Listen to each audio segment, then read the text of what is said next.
Warning: the following podcast features views and opinions that are likely to trigger the extreme fanboys and fangirls who disagree with them. Listener discretion is advised.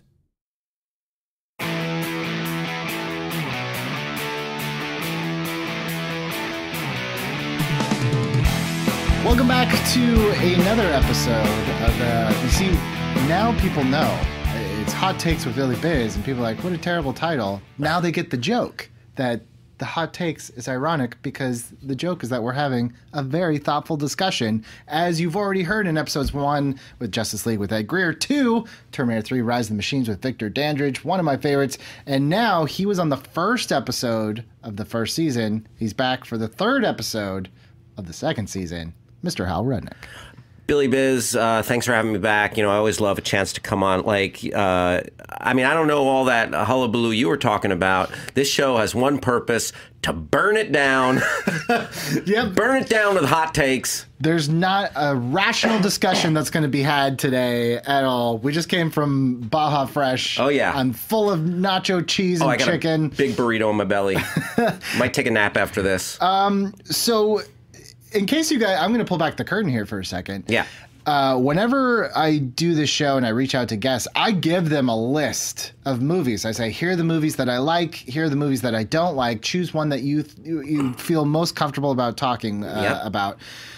I sent you the list, and almost as soon as I sent it, I was like, I shouldn't have put this one on the list. And of course, that's the one that you picked. Yeah, why did you... So what was your reservation about putting this one on the list? So today we are talking about 2014's X-Men Days of Future Past. The reason why is that it's always tougher to do the show when I rewatch a movie I don't like. And this one is really long, but I realized, too, that one of the first few episodes of Season 1 was also an X-Men movie. So I think this is our obligatory X-Universe movie of the season. Yeah, I mean, I think every season must be marked by something in the X-Universe. So I already talked about, and you can go back and listen to this, X-Men The Last Stand. To date, besides Logan, I think it's my favorite X-Men movie, which is... Are you including Deadpool? No, I don't include Deadpool. Okay. Because Deadpool 1 I really like. Okay. Yeah. So, no, I'm saying of like the X proper films, I think. Gotcha. X-Men The Last Stand is my favorite. If your jaw is hitting the floor, because I have a lot of new listeners, go back and find that episode. It's a great episode. Today we're talking about, look, I don't like a lot of these X-Men movies. I'll just be frank about it. This kind of isn't my jam, but this was the one that I was kind of most bummed by. Because I was hoping to like it. So before we get into this, yes. All right, let's address the elephant in the room, man. Yeah. Let's talk about the creator, or the director at least, Bryan Singer. Yep, Bryan Singer, director, producer. And he's accused of some pretty rough stuff. As of this recording, he was going to be scheduled to direct Red Sonja. Because of all this, he's been removed. Yes. So let's ask this. So Bryan Singer basically canceled. He's 100% done. Yeah. So basically a canceled dude, and I believe accusers, and I think it sounds like there's some horrible transgressions there. You don't talk about him in relation to Bohemian Rhapsody, even though he directed 75% of the movie at least. And it's weird, as I was watching it, and the logo for his production company, Bad Hat Harry, came up with it's a silhouette of characters standing in front of a lineup. It's basically a silhouette of a scene from Usual Suspects. Right. And it's like, so Bryan Singer has these transgressions, and then also in his logo is Kevin Spacey, also canceled. It's just a carnival of cancellations, a-holes, and we did have to talk about this when we talked about X-Men: The Last Stand, because also another one wrapped up in all of this is Brett Ratner, who directed X-Men. And I said it then, and I'll say it now. I don't know if Matthew Vaughn or Simon Kinberg, I don't believe, have been wrapped up in any of this. But for the most part, Brett Ratner, Bryan Singer, the X universe was guided by very misguided people that are gladly we don't have to deal with anymore, at least in our movies. So I think we're largely going to talk about this. Any of those allegations or whatever aside, try to talk about the movie, correct, where it stands, and its merits as an X-Men film, as a piece of entertainment. But yeah, Bryan Singer sounds like he allegedly did some awful shit. And, fuck that guy. And I don't even know if I'll bleep that one. Usually I bleep language, but I might just keep that one in. Right on. But yeah, I do want to just acknowledge off the top, we are 100% aware of that. All that to say, this is a movie podcast, and from this point on, we will only be referring to Bryan Singer as the filmmaker for this particular movie that we're talking about. Yeah. Oh, and oddly enough, these rumblings and these rumors have been out there for so long. They came out as this film was being released. It started to get louder, and it kind of just died down, and people went to this movie in droves. Right. There was an accuser that came out around this time. Mm-hmm. I don't want to speak too much to it because it's not fresh in my memory. I believe that he, for whatever reason, may have recanted or somehow kind of taken it back. But you're right. There were rumblings, at least there were some accusations around this time. Again, I remember we were covering it on Screen Junkies, and it was very much like, oh, what is the movie going public? What are they going to do? This was pre-Me Too, obviously, 2014. Right. So people were kind of just getting their footing with this kind of information. How do we go about it? But I feel, the chickens are coming home to roost a little bit now. Yeah, for the better. Yeah, I mean, it's important. It's important that better late people than speak never. out. Yeah. So from this point on, we are going to just talk about the film, and if Singer's name comes up, it's strictly in the context of the film, which there's a lot to talk about. No promises. I might get back on this tangent, Billy. I might go rogue and just start. You know what? Okay. Are you gonna have a streak in your hair? And unable to touch people? You know what? Good. That was. I see what you did there, and sharp, right? I approve. Speaking of rogue, that was actually a great segue into another little caveat I want to make. Mm-hmm. There are two versions of this film that are out there. There is X-Men Days of Future Past, the theatrical cut. There's also the extended rogue cut. For the purposes of this podcast, we are only talking about the theatrical cut, not the rogue cut. You know what? Already a long movie. Then you add the 17 minutes or whatever it is of rogue footage that the storyline, Anna Paquin's character goes back to change something in history as well. And you know what? I'm glad they took it out. I'm a fan of Anna Paquin. I like her portrayal of Rogue, but oh god damn, don't make this movie 17 minutes longer. It's a lot. So let's talk about how this movie came to be. Now, X-Men First Class, that was a movie that a lot of us we didn't know about because that got pretty late into the game. There was no footage, there was no posters, no trailers, and then it came out, and for the most part, a lot of people were pleasantly surprised with X-Men The Last Stand. It felt like a fresh future path. First class. Sorry, First Class. Yeah. They all meld together. You got your favorite movie, Last Stand, on the brain. So X-Men First Class. Yes, you're the last stan of Last Stand. Oh God, I hate that term. Stands. It stands. Don't stand things, kids. Yeah. But First Class came out. It was kind of. I think a lot of people thought it was going to be like a full kind of reboot, but it definitely kept at least one foot in the original universe water, of course, with the cameo of Hugh Jackman's Wolverine. Right. There was also a cameo of Rebecca Romijn as an older Mystique. Yep. So it was still kind of firmly rooted in there. At that point, Fox, Laura Shula Donner, who is the producer on all these X-Men movies, said that they're active development for another X-Men movie. Now, the question was, what about the original timeline, about that cast? And she said, well, a lot of new deals are going to have to be struck. That's it's a lot. But right now we're kind of focused on this prequel generation. Then Bryan Singer comes back into the picture. Now, if you remember from X-Men The Last Stand, he actually traded out X-Men The Last Stand, the third in what would have been his trilogy, for Superman Returns, which, oddly enough, I think both movies could have benefited from swapping the directors that they had. Quite possibly, yeah. What a weird universe that would be. Right. So then Bryan Singer came in and they announced that they were going to do X-Men Days of Future Past, and that it would actually serve as somewhat of a sequel to both casts. You would have Halle Berry coming back as Storm. You'd have Daniel Cudmore coming back as Colossus. You had one of those brothers that look exactly the same. One was in Actually, I think they were both in Smallville at some point. Yeah. As Iceman.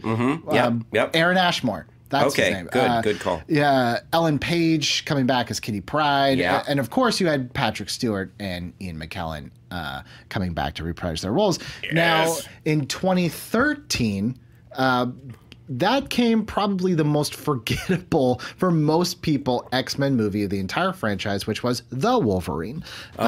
When you're thinking about X-Men movies, most people are like, I know I saw it. Yeah, that was James Mangold's that took place in Japan. Largely in Japan. Yep, and better than the first installment of the Wolverine solo film. It was. I think everyone walked away like, that was good. That was fine, but no one can remember it. Yeah, giant metal samurai. Possibly. That all sounds on brand. Yes. But that gave us kind of our first peek with an after credits scene where Logan shows up at the airport and everyone stops, and then we see that Professor X is magically alive, and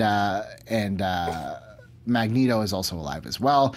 And that kicked us into X-Men Days of Future Past, which opened, like you said, in May 2014. Hal, were you an X-Men kind of universe fan, and do you remember kind of your thoughts going in to see this movie and what you thought walking away from it? I'm a fan in as much as I've always loved the characters, and I've enjoyed the cinematic universe. I didn't hate Last Stand, but I thought it was I didn't like it. I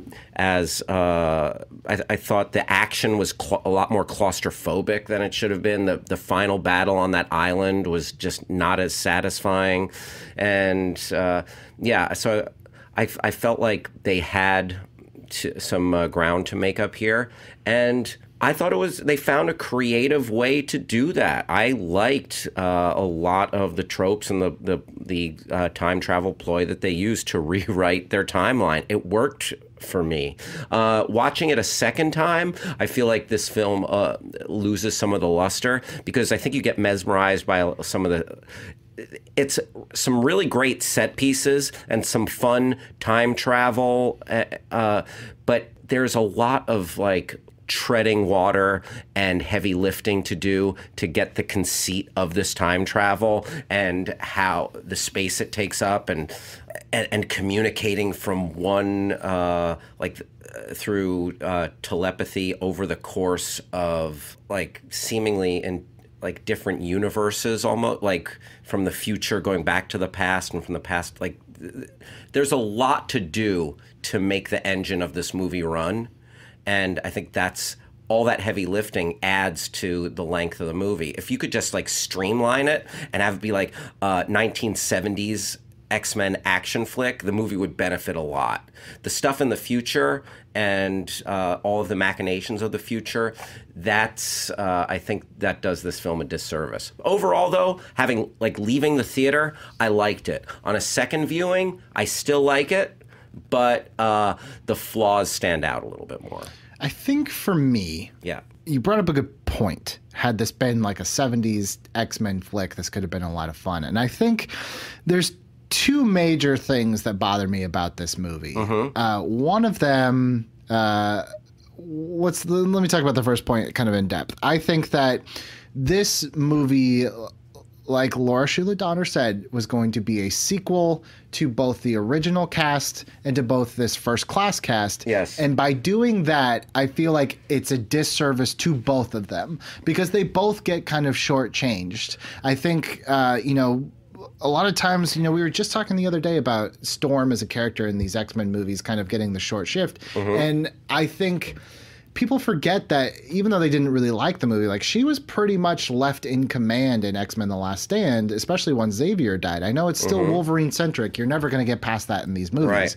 But Storm had a big part. Now, granted, I will give you, she was pregnant at the time. Halle Berry was pregnant at the time of X-Men The Last Stand. So her involvement was little. But even if she wasn't, there just wasn't a lot for that cast, the older cast, to do. And in that case, it just feels like, let's just throw in imagery. Like one of the things that really bothers me, and this leads into kind of my second thing, is like a lot of characters in this movie just do things that they either normally wouldn't, or they just do things to literally service the plot and then they're gone.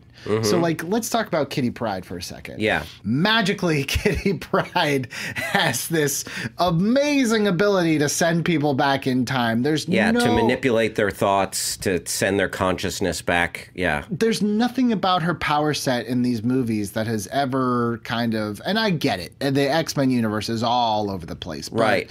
But again, that's my point. But there's no precedent for this type of power? No. In any of the books? I mean, but we're only talking like maybe, in the movies. Maybe there is, maybe there isn't. Who knows? Right. The comics have 70 plus years. I'm sure crazy things have happened. But I'm talking So about it's a little Deus Ex Machina there. the whole movie is Deus Ex Machina because everyone does something like the standout sequence, and even like visually, I love it. Is the Quicksilver sequence? Yes. But why is Quicksilver in this movie? Literally to break out Magneto, and then he's like, okay, thanks, bye, that's it. Like, and you have rich character history, especially stuff that's going to be explored in Apocalypse later about the parentage. But it's like, that all becomes like, we don't need to develop you as a character. We just want this really cool scene. Yeah, they casually drop that.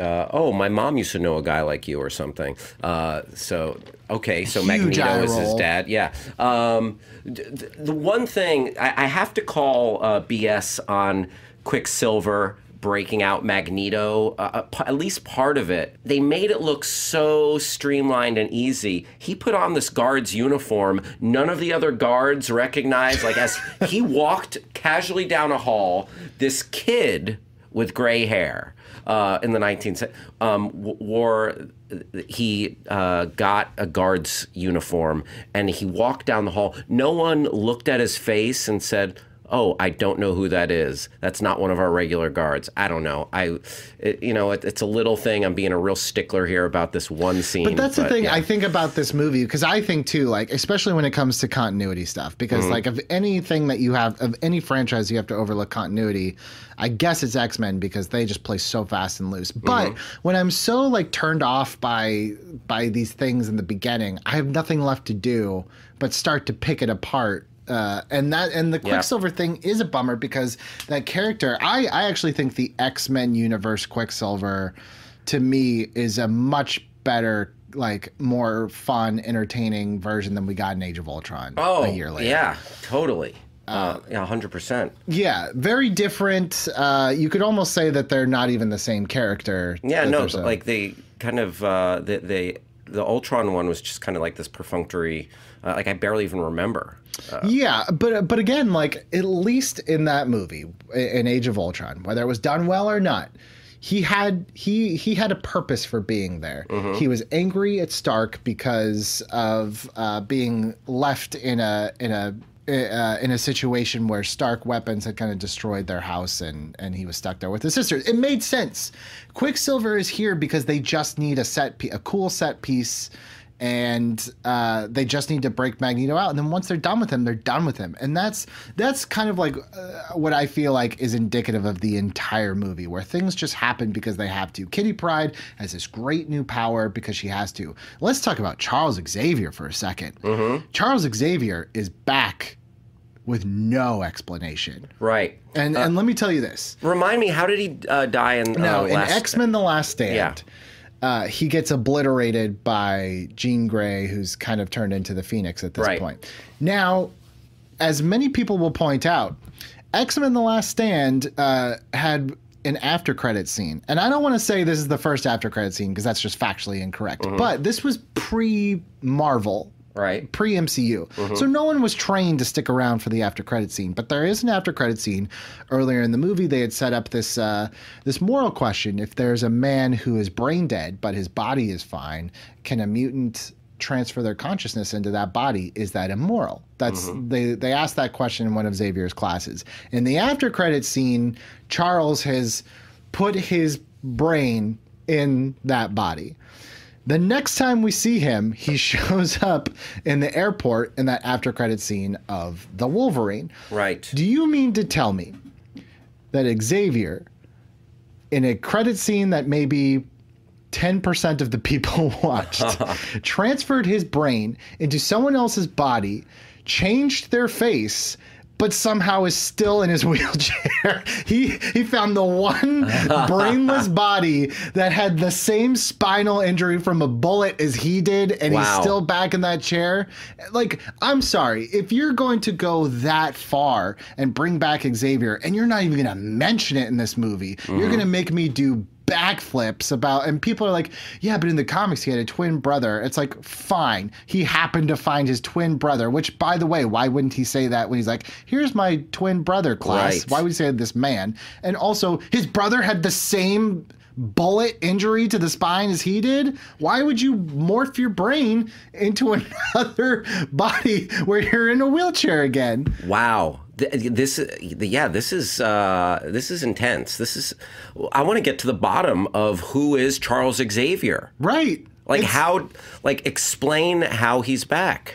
There's no, and that's the thing. It's like, and I believe Bryan Singer, maybe some of the other producers were like, we understand that there's just some things that, like, to get this story out, you know, you gotta just take some things. It's like, all right, well then let me look into this. If you're going to ask me to suspend my disbelief, to basically put the continuity that I had on hold so you can tell this story, well, this story better be something that is revolutionary, that is rebooting. No, they want me to put the things they don't want me to think about from that continuity on hold so they can tell me this story that redoes the continuity that they told me not to think about. But I don't completely hate it. Like, I'm not saying, like, I don't think it's 100% terrible, but it's like, how do you go back and right the wrongs that were done to your franchise? How do you go back and, like, course correct? I feel like a lot of franchises would wish they could do that. But I mean, that's the thing, though. It's like, it was already course corrected. You had X-Men First Class. You already chose your path to rebooting this. This was purely a Bryan Singer vanity project. I didn't do part 3 of the trilogy. I'm going to make a whole movie where the sole point of this movie is just to undo the stuff that I didn't like. Because think about it. At the end, we get that X-Men cast that we remember from the 2000s, and everything's hunky-dory and everything's great. And maybe if we had gotten another X-Men movie after that where it's like, okay, I can see why they rebooted because they wanted to get all these people back together. That's it. That was the last time we saw those people. There's no need to go back and course correct that because we're never going to... Would we have Logan without that movie? Could we have Logan without that movie? Sure. I mean, Logan works better in a movie where X-Men The Last Stand is still canon. Because that's a man who's lost everything. Now you'd have have Xavier. You'd have to explain the Xavier. But again, like only for giving us Xavier cursing in the Logan, in Logan. But here's the thing: imagine if Logan had taken the time to. All they had to do is explain how Xavier's back, and they already gave you a post-credit scene that you could mention, like you transferred your body, you were able to reform your whatever. It doesn't effing matter. Yeah. But the fact of the matter is, again, Logan doesn't take the time to really benefit from the ending of Days of Future Past. Right. So it's like Logan's the outlier. I almost don't count Logan because I love Logan. I say the ending of Days of Future Past is it's a little bit corny upon second viewing. Hugh Jackman like waking up being like, it's kind of it reminded me a little bit of Wizard of Oz where it's like, wow, you're here and you're here. Oh, it all worked out. It was there's something just a little bit like just pat and corny about that ending, and it's like it's good to see a Cyclops, and Cyclops was like, all right. It's like, all right, you're friendly. Yeah, it was very, and I remember my theater went crazy, and I was just like, oh, and I thought for a minute I was like, oh, does that mean we're gonna get both like first class like prequel stories, but also like this new cast? Nope. And that's the thing. So another thing that bothers me about this movie is that First Class set up like this new kind of crop of mutants. We get Havoc, we get Azazel, I think is how you say it. It was like Red Nightcrawler, essentially.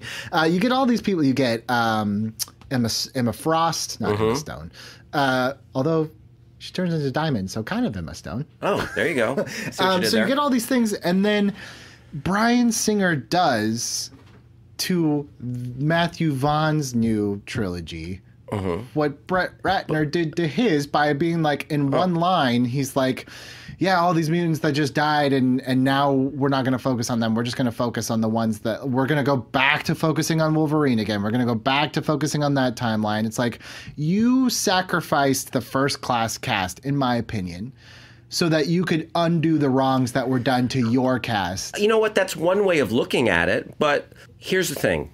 The original cast was underused in Days of Future Past. But there's something fun about seeing both casts together, about seeing a little bit of the old and a little bit of the new. In as much as, the same way you want to see original Star Trek and Star Trek Next Generation. You wouldn't mind seeing Shatner and Picard Which together. You did. Yeah. And Star Trek Generations. Star Trek Generations. But it's that kind of fan service to it. Not everyone would say like you're undermining it. Some of us enjoy seeing both casts together. And I'm not begrudging that. I'm not, because I'm not gonna lie to you. Like it was cool to see Kelsey Grammer in a brief cameo where the makeup didn't look 100% right. Right. But it was cool, yeah. Especially someone who liked Last Stand. It was like, okay, well at least they didn't throw that out. And McAvoy and Fassbender are so great, and Ian McKellen and Patrick Stewart are amazing. So I don't know. There's something satisfying about that. Although when Ian McKellen was sitting there spent after they were fighting off those Sentinels at the end of the movie, I was like I wanted to caption it like, "Oh, this is the last time I ever do one of these." And to date, it was. Yeah. So good for him. Yeah. It looked like not only is Magneto getting too old for this, so is Ian McKellen. I didn't hate that. Having both casts together. Although Halle Berry barely had anything to do. Like she was just, and again, I get it, looking alarmed. A lot of looking alarmed. I get it. She's pregnant, but think about it. How much would have changed if she was super active? They weren't going to send Storm back. Like you could, they made it so you could only send Wolverine back. Right. And there's not a ton of action in the present, minus the whole Rogue stuff, which again we did not watch. I think also too, it's just like the timeline on this movie is very hard to wrap my head around at some point. So I see the start of this whole story starting in the after credit scene of the Wolverine when they show up at the airport. From that period of time to where it looks like Skynet has taken over. Right. Like, how big of a jump are we talking about there? Like, is there? Because like they all look the same. So it couldn't have been like 10 years later. So mutants age differently. Maybe. I mean, certainly in this new trilogy, they use the line like Wolverine. Oh, you'll be fine because you don't age. Sure, yeah. But I don't think Magneto and Professor X have that ability. Yeah, they look old as hell. So it's like, okay, let's just assume that was a far-flung dystopian future. Like really bad. Like really, really bad. Like it's to the point where it's like, did humans really, like non-mutants, get out okay? Because everything looks terrible. Yeah, like non-mutant sympathizer people. Like, because New York City was like just shut down, It was and there's wrecked. like a prison colony. Right, there. and it's like, okay, so where are the people that weren't mutants? I know they said, yeah, mutant allies and stuff, but where was like the Trasks and Strikers of the world? Yeah. Is there like Hawaii was like untouched and they all Let's live on, like, unpack that.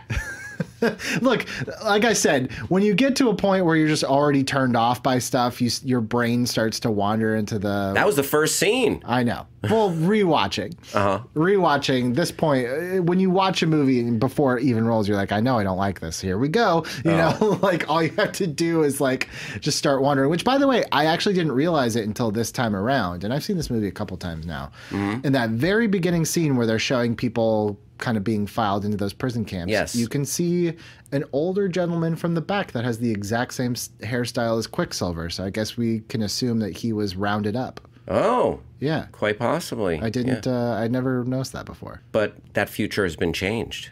Oh, God. I mean, I think there's a lot to like about this movie. I like the new Sentinels.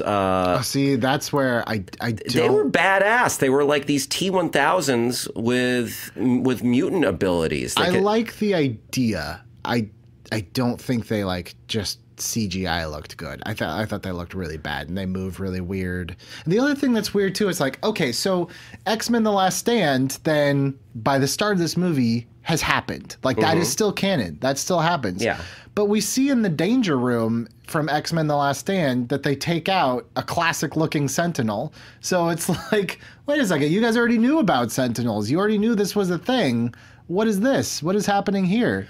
Well, the Sentinel technology has gotten better. But they're making it sound in this movie, and maybe we interpreted this differently, that the Sentinels came on the scene and just wiped everybody out, and that was it. Not like, hey, they all of a sudden got... Well, I think it was a process, and I think there must have been many generations, or at least a few iterations of Sentinels, and by the time we saw the ones like they're at their apex, they were just like these shapeshifters that could take on powers a la Rogue and Mystique. Who's the one that? Well, that's okay, again. This goes back to the Kitty Pryde thing. It would make more sense if they had captured Rogue because Rogue can absorb whatever powers she needs to. But they took Mystique. They took Mystique's DNA. All she does is shapeshift. So that makes no sense as to how these Sentinels now can adapt. It would make the power. more sense if it was Rogue. If it was Rogue. Look, again, I actually haven't seen the Rogue cut because I'm just not interested enough. Yeah, but I heard they showed it at Comic-Con in 2015. Yeah, you can buy the Blu-ray. It's out there. And maybe that's part of the plot is like she's prisoner somewhere because they've been using her DNA. But yeah, Mystique's powers shouldn't allow you to do that. But for the sake of this movie, Mystique now has a gene inside of her that can also become somewhat absorbent. You just nailed them with a CinemaSin.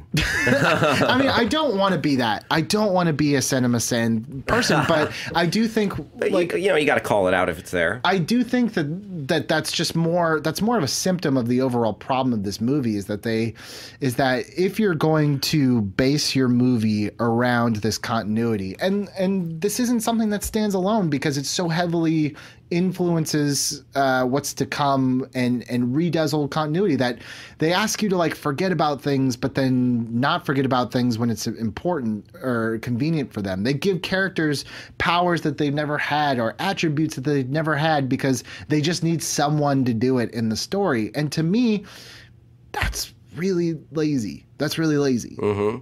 Well, I think they found a creative way to go back and reconfigure their timeline a little bit, and it's filled with a lot of fun action set pieces. You get some good Wolverine. That Quicksilver scene is among like the great superhero scenes. I agree with that 100%. I like the stadium scene where Magneto picks up what is it, RFK Stadium or whatever it is in Washington, and then surrounds the White House. So that's another thing. It's like sacrificing spectacle, like the Quicksilver scene or like the stadium scene, for the logic of the universe that you've already set up. So if there's a mutant that is powerful enough to pick up a stadium and surround you with a stadium, it doesn't really matter at that point whether Mystique shoots one guy or not, because you have just demonstrated on a grander scale than ever before possible that mutants are inherently dangerous. So it's like, okay, we had this mutant out here who just lifted a stadium, can like bend metal with his mind. Right. But let's not put that Sentinel program together into action, because that one mutant didn't shoot one person. Like, the stakes don't make sense, especially when it's like, whether you like it or not, like, it was a feat in X-Men The Last Stand that the biggest thing Magneto had ever done was lift the Golden Gate Bridge. It's like, you can't do that again on a bigger scale when the stakes are so different, because then it makes everything seem crazy. That it's like, why then in 2000 or whenever the first X-Men movie is, which by that point still is in continuity, it still exists, but why would they be having committees where they're like, you know, mutants are cropping up and we really should think about how we want to have them in society? It's like, my dude, you had a baseball stadium surrounding you by one guy, and you're like, maybe we should think about this 40 years later. Like, it doesn't make sense. You're sacrificing the continuity you have set up that you've told me is important because you're about to change it for spectacle. Again. Yeah, I feel like that there isn't one simple, clean explanation for that. It's like, all you can say is the government has been hemming and hawing about what to do with this mutant problem for decades. Decades and decades. They were going to build these giant robot policemen, and then an X-Men saved the president, so they dispensed with that program. But now they're still like, should we get these guys under control? Yeah, it's not a clean timeline. But isn't that the way government works? Sure. I just think I thought we had healthcare figured out. Now we're going back or we were on our way, and now we want to dismantle that. And here's another thing. And maybe the Democrats were pro-mutant and the Republicans were anti, and different administration leads to different stuff. It could very well could be. I just think, like, when you show yourself on that big of a scale in a negative light, lifting a stadium, like, that's not something that goes to the House committee to just talk about. Like, that program's put into place tomorrow. That is a national emergency. They really buried the lead with that headline of like, mutant saves president. Didn't mutants bring baseball stadium? Page 4, baseball stadium falls on. Yeah, whoa! What about that part? That's it. And here's another thing, and I want to get your opinion, because this is one where I'm like, maybe this is actually more the fault of the next movie coming than it is Days of Future Past. I was very confused by the ending of Wolverine being picked up in the water by Stryker, which turns out to be Mystique. Yes. But then he ends up at Weapon X in Apocalypse anyway by Stryker. So it's like, huh? Wait, what happened between the time you were picked up? Like, why would she take you to Weapon X and then leave? That's a good question. What were you just watched it too. Yeah. What did you think when she pulls him out of the water and you realize that she's pretending to be Stryker? Well, what's her goal there? I mean, she obviously has designs on how Wolverine can help the mutant cause. So she wants to get him that upgrade. And maybe, but also, like, then why would she take him to the, like, she literally liberates in the beginning of this movie mutants from Stryker in Vietnam. Right. So why would she deliver a mutant to Stryker unless she's pretending to be Stryker to save him, but then he ends up there anyway because something happens in between the two? Like, again, maybe that's more of an Apocalypse problem than it is this movie's problem. But I just don't understand. Like, I guess maybe a lot of this movie, I'm like, I don't understand what Mystique is like. I feel like her MO is all over the place. Yeah, I mean, she's definitely not a clearly defined, like, hero or villain in this movie. She's a double agent. She saves mutants. What are her motivations? Is she That's a really good question. Like her mission, like if you'd be like, what does she want? She wants to kill Trask to stop the Sentinels. Yep. But then she does a lot of things that, like, I guess, don't quite make sense. Right, but at the end, she's stopped Trask. That's her arc, right? Yeah, and now she saves Wolverine, she's there when he gets pulled out of the water. Why do you think she's taking him to Weapon X? At the time, I thought it was a heroic deed. I was like, oh, she's going to pick him up, and this is where the story changes a little bit, because instead of, like, the army finding him, it's actually her, and she's going to, like she did at the beginning of the movie, she's going to liberate him when the time is right or when they can get to safety. Right. But then Apocalypse comes around, and when those kids get trapped at whatever the place is, where Weapon X is, and they see Wolverine all hooked up, it's like, oh, so she didn't. And again, like, I may be splitting hairs here. That could be more of an Apocalypse problem, but it's still Bryan Singer. Like, he did both of them. So, like, the ball was in his court. I don't understand. Like, I don't understand why she was doing that. I don't understand her character. Yeah, she is a bit of a mercenary, so. But it's like an unearned. It's like like she should have nothing to do with Wolverine at that point. I don't know. It's like, if I was thinking about it, it's just like, I feel like the first movie really gave her a very clear, like, character growth, where she starts as this innocent girl who then kind of, like, becomes an X-Man, then kind of realizes that it's not black and white. There are shades of gray. And then in this movie, she becomes, like, she starts out and she's liberating mutants, and that seems like, okay, maybe her whole agenda is just mutant security, but then why is she, like, delivering Wolverine to Weapon X at the end? And I don't know. It's just all over the place for me. And it really bummed me out too, by the way, speaking of that liberation scene. Like, I really loved Havoc in that first class movie and some of those other mutants, and it's like, what was the point of bringing him back for one scene? And then he's gone. Yeah, there were a lot of underused mutants in this movie. Bishop was one of my favorites as a kid. Like, I did watch the cartoon, and I had some toys, and I always loved Bishop. So when they said Bishop was coming, I was like, man, Bishop's like the last character that they haven't done any live screen, him and Cable, really. Right.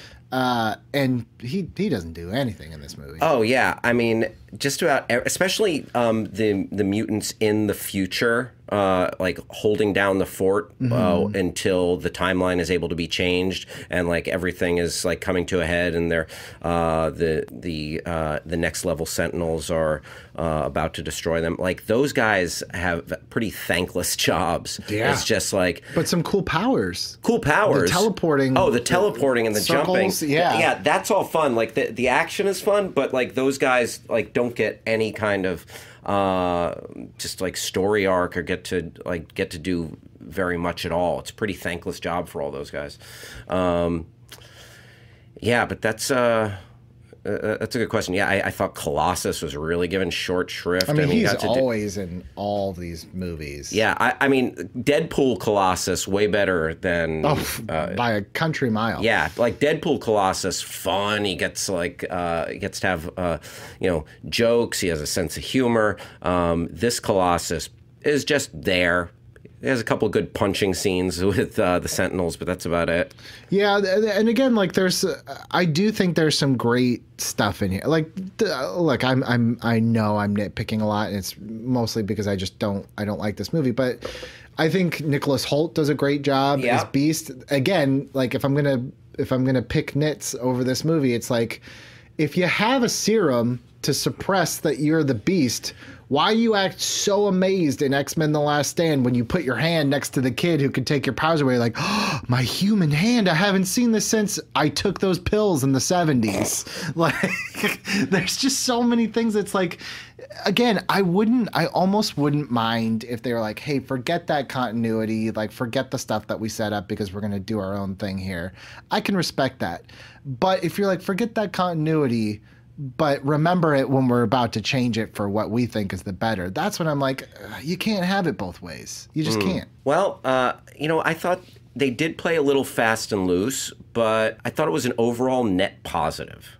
You know, they created their own set of rules, and they found like they just found like a hack to do the movie they wanted to, and I think it worked. I mean, doesn't it seem a little bit like the new Star Wars movies, episodes 7, 8, and 9, like do not mention, like make so little reference to the prequels.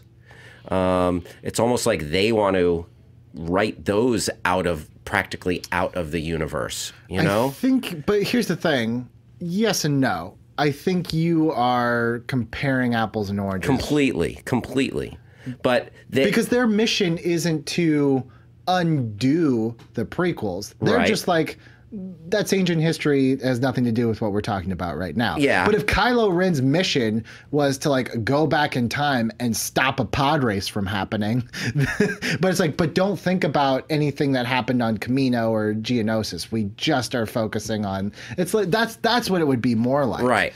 You know, it's like ignoring part of it because you want to change a different part of it. Mm-hmm. And that's all well and fine. If I'm taking this movie by itself, yes, let's because everything I've said so far has been very rooted in like this continuity doesn't line up. Which, yes. By the way, I just thought about again. His Wolverine's claws are broken at the end of the Wolverine, but then they're magically restored in Days of Future Past. Well, he regenerates. No, not the metal. Oh, his metal claws are broken. Gotcha.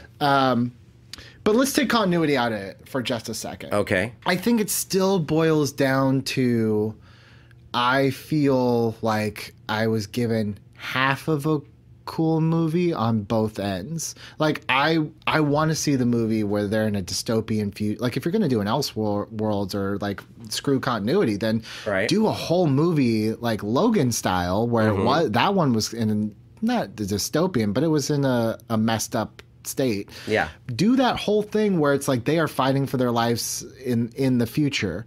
Likewise, I was really into that First Class cast. Give me a full movie in the 70s. But I think for me, like, I feel unsatisfied because I just didn't get enough of either of them.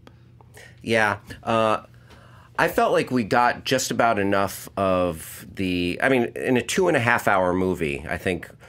what percent of it was McAvoy, Fassbender, and the 1970s? I'd say at least 75%? At least 75%, yeah. I felt that was a satisfying foray into those characters. I really loved the relationship between Xavier and Magneto. I thought that was fun. I actually think this is if we're looking at First Class, Days of Future Past, and then Apocalypse. Yes. I feel like this is the last time that relationship really works. Yeah. I feel like by Apocalypse, it feels like a broken record, and now it's like that movie's Magneto. You're just like, what is wrong with you, dude? You are so bipolar. You're all over the place. Yeah. But this movie, we're still coming off of that great battle in the Cuban Missile Crisis at the end. So like you get kind of the angst. You get like, he's in jail because of killing JFK, and you find out he was trying to help it. Like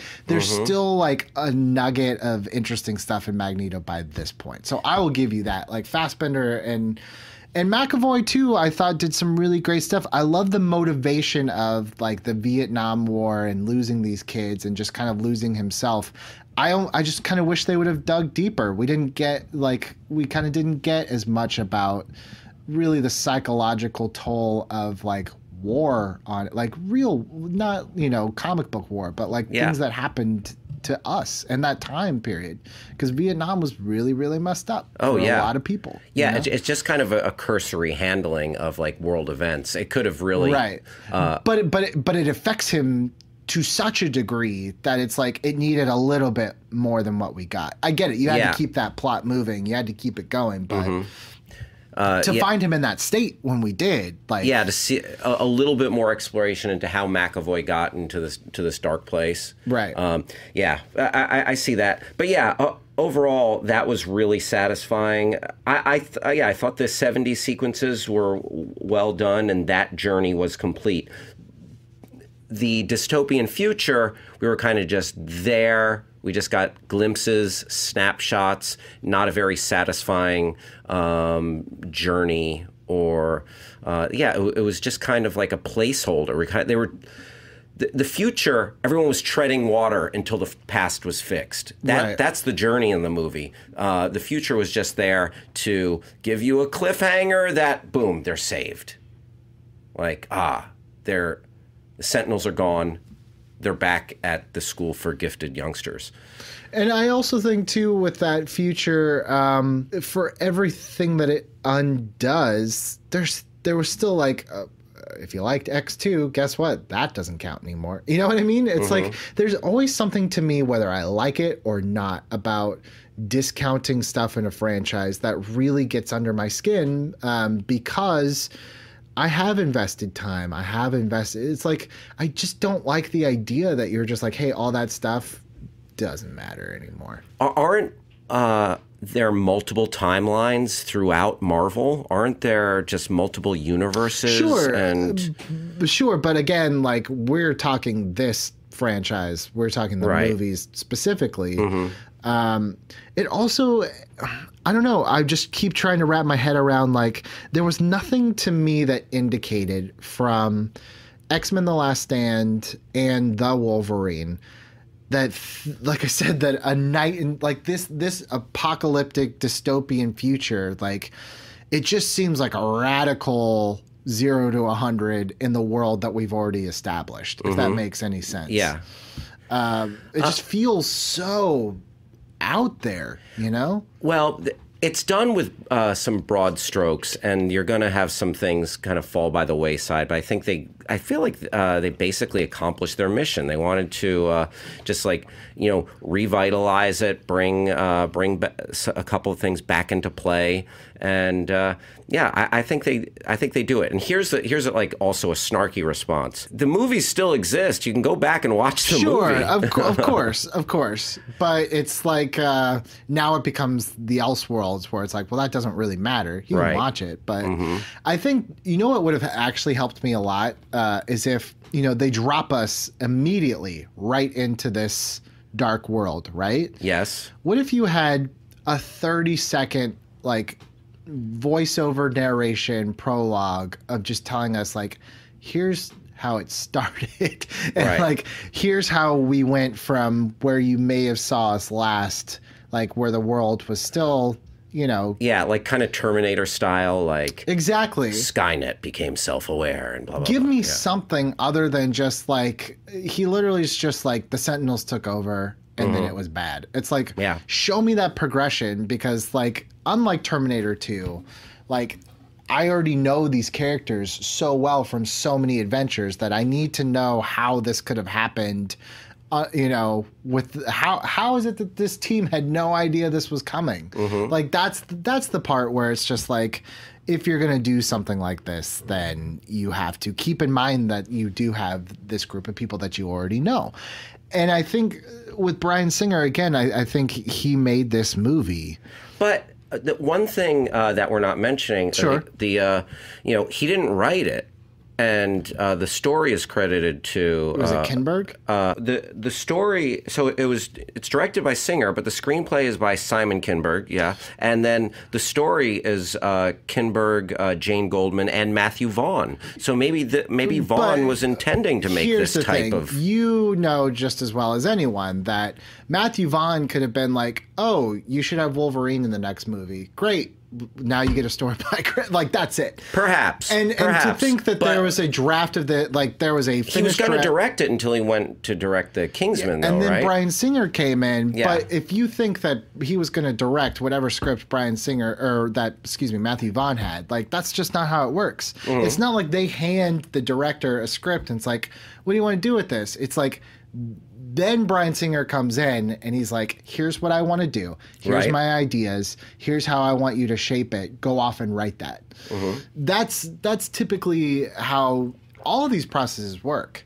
So to say that, like, he didn't put pen to paper, that's not akin to he had nothing to do with how this story was shaped and what it was going to do. And I truly feel like Matthew Vaughn probably got a credit because he was in some early development with his stuff. They may have used, like, he had the idea to use Quicksilver or something, and they're like, yeah, we have to give him credit, I mean, But do we know that Vaughn didn't want to do this kind of dual cast crossover? I don't know how. I don't think he was involved. Like, I don't think it was very long that he was attached to doing the next one before he went off to do. What was it at that point? It would have been like Kingsman. Yeah. But all that to say too, like, I see the train of thought you're going on, and I would almost hop on it if it weren't for Apocalypse, because he still can't get over it in Apocalypse, because he makes the most ironic mistake by having them walk out of a screening of Return of the Jedi and having one of his characters say, everyone knows the third one in the trilogy is the worst. Clearly, he meant that as a dig at The Last Stand, not realizing that Apocalypse was also the third of the trilogy and in itself is the worst of those movies. Yeah. Like the lack of self-awareness in that moment is pretty and that's what makes me think, he's like, no, this singer definitely had an agenda against what he felt was his toy box being violated by someone else. For right or for wrong, this feels like a 2-hour like vanity mission. Yeah. It's definitely a little overloaded. And just, it's a little bit too much. One thing we didn't talk about though, real quick, that I want to talk about that I really love in this movie, that I think is great, is I love, and this is a continuity thing that they switched, but whatever, it happened. Yeah. I'm okay with this. Bolivar Trask, Peter Dinklage.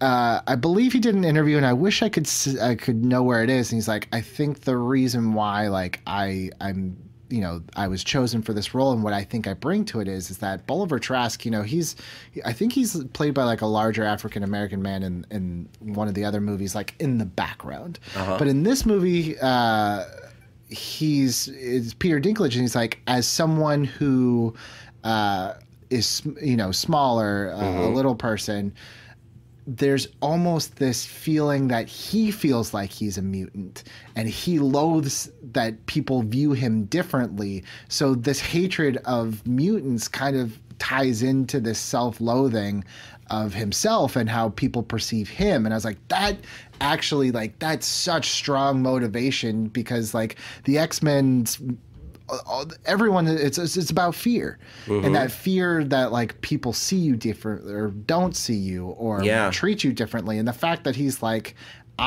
people treat me like I'm one of you and I'm not even one of you, is like, even if that's not outwardly said, knowing that that was part of Dinklage's process, I was like, what a great addition. Like, that makes it so personal and so good. Yeah, some powerful motivation right there. One thing, here's the thing I didn't like in the movie, that their Richard Nixon impersonator was a little too Italian looking. It was not good. I've seen better. Didn't they have a good one? Oh, maybe it wasn't Nixon. There was one. Who was the president in Watchmen? Oh, I don't think it was question. Nixon. But the best lookalike though in movie history was the Mikhail Gorbachev lookalike in Rocky IV. Yeah. Oh, just go back and do a side by side. Do a search.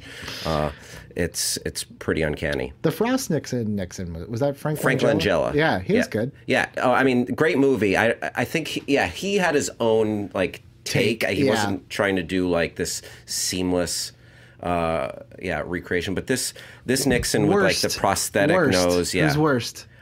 Worst any like political impersonation, because immediately when you were talking about that, I was like, it just popped in. I was like, one? How terrible was J. Edgar Leo? Oh yeah.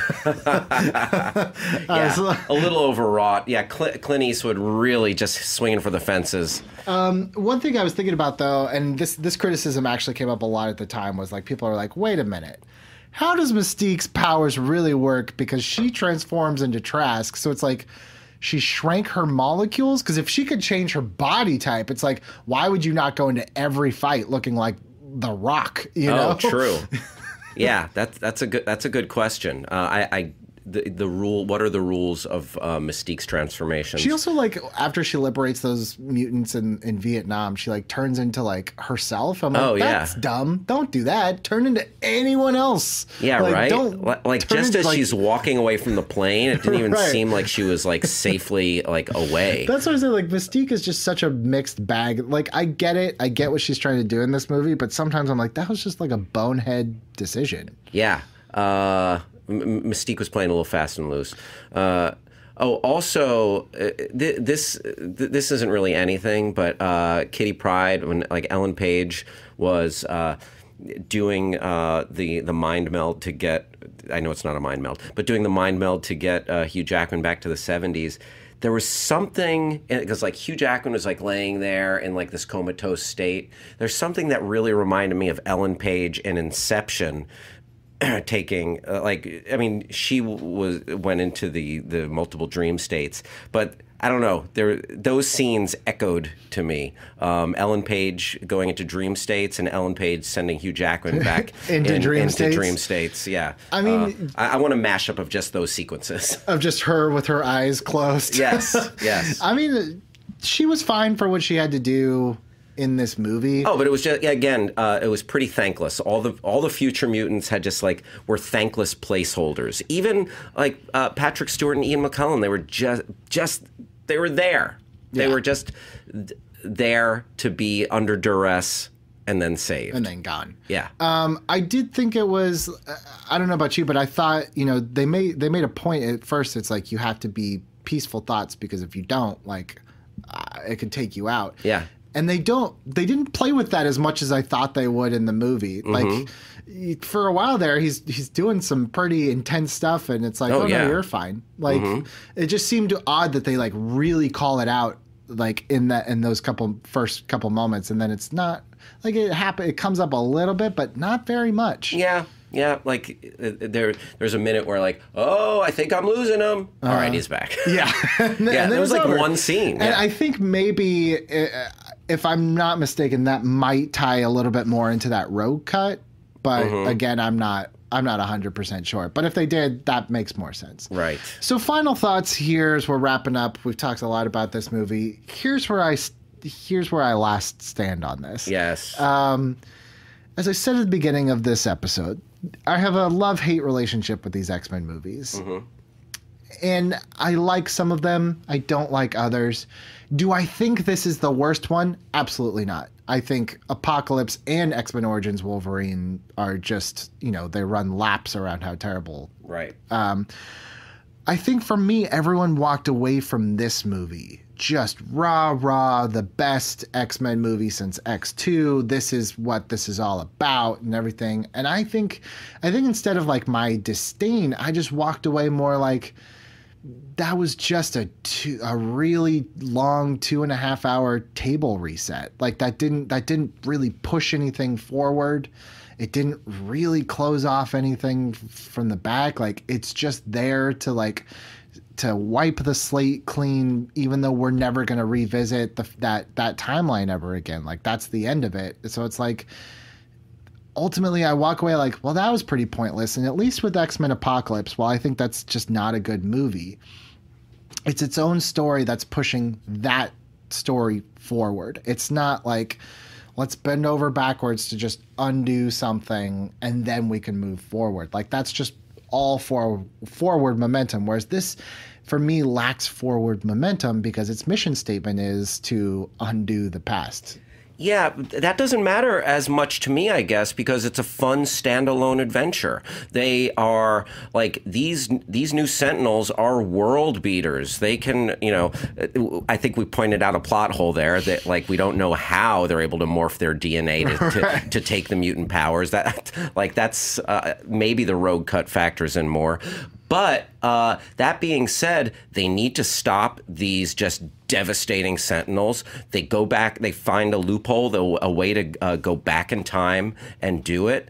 And I think it's a rollicking good time with a requisite number of satisfying tentpole action set pieces. You know what? It was a little too long. We had a little too much of Xavier trying to talk to